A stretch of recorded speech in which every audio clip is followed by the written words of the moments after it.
Well, real estate struggles are real. Is this the time to rent or to buy? New York City is a great monument to the power of money, greed, and a race for rent. Do you still want to miss out on the chance to become a millionaire through rentals? In the US, over 44 million households use apartment rentals, and its total valuation in the country is $259.5 billion.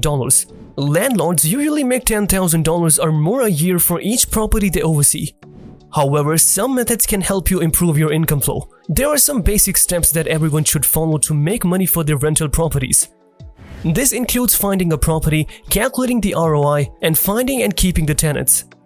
As the first step, we need to find the best location for your house when you're going to look for a new property. This is one of the most crucial steps if you want to make money from the rental market. According to Ryan Chu, who owns his rental property business, he lost $30,000 in additional expenses when his first investment failed. This is because he missed the important factors of finding the right property. Ryan added that he got a call from his client in the middle of the night, telling him that the sewage had overflowed into the kitchen and bathroom. Because of these reasons, Ryan suffered from a negative cash flow for more than 2 years. In order to solve these issues, Ryan is giving us some magical tips that can help you in your rental business journey. Let's imagine you have found an ideal place for your residential real estate.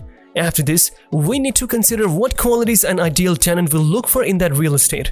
There might be some differences when it comes to a real buyer because nothing in the world is perfect. Every human being is different, and so are their opinions and desires. Hence, while creating a persona for our customers, we should keep all these points in mind.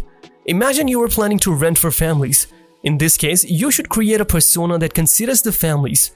For instance, most of the families might be looking for apartments that are closer to schools. This is because many working parents might be too busy to take their kids to schools that are too far. Hence, if you are able to identify this pain point of families, then it is a better approach to have a rental apartment near schools.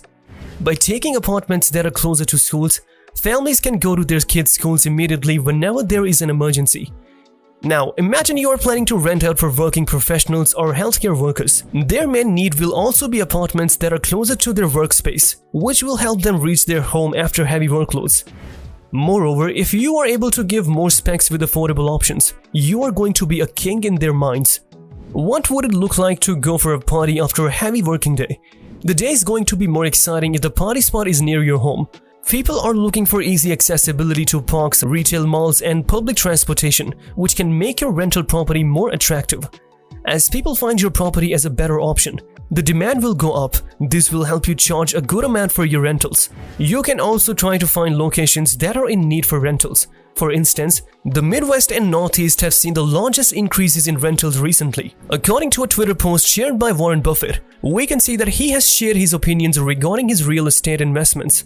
He added that there had been a huge demand for farmlands in Midwest during the 1980s. This mainly occurred because of the fear of inflation and the lending policies of small rural banks. He added that then the bubble burst turned down everything, causing the prices to fall by 50%. Hence, this mainly affected the leveraged farmers and lenders.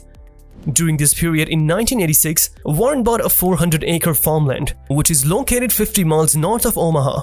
He got it for a cheaper rate of $280,000, which was a good deal when compared to a failed bank.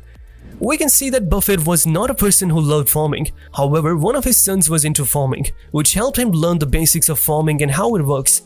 This helped him understand the operating expenses, which helped him calculate the average return, which was 10%.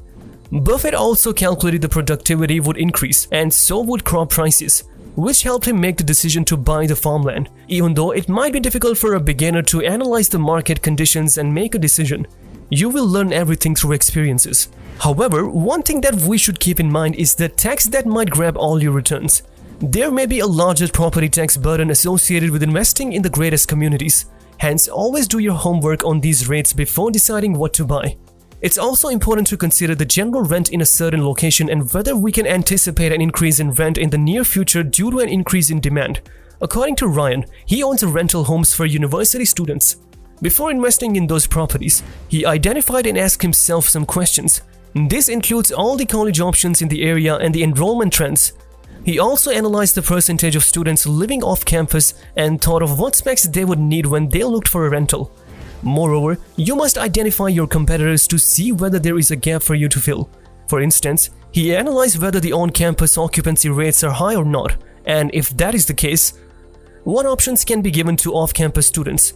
Another crucial step to consider is your rate of return. Imagine you are investing in rentals and getting profits, but what if taxes and operating costs are those profits? We should always keep in mind that we need a home that will increase in value over time and won't leave us with any financial burden.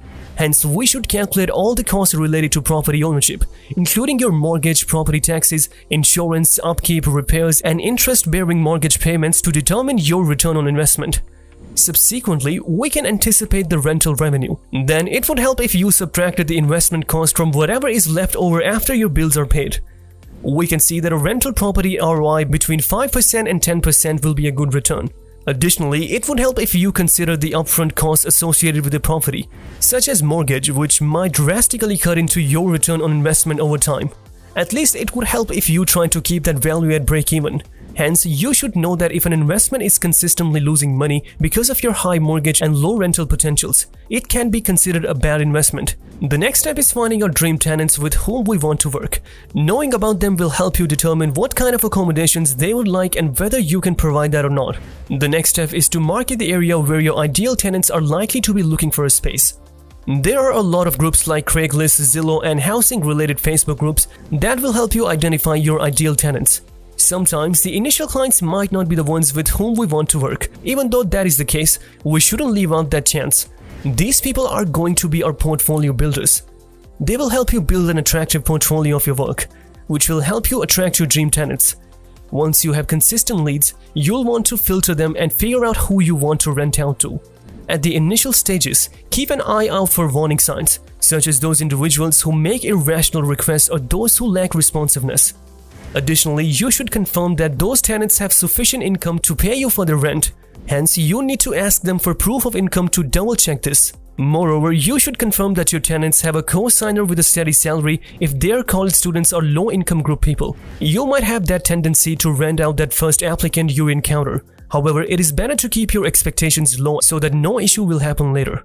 Once you get your dream tenants, make sure not to leave them out. Moreover, you can try to make them choose a long-term plan if they need it.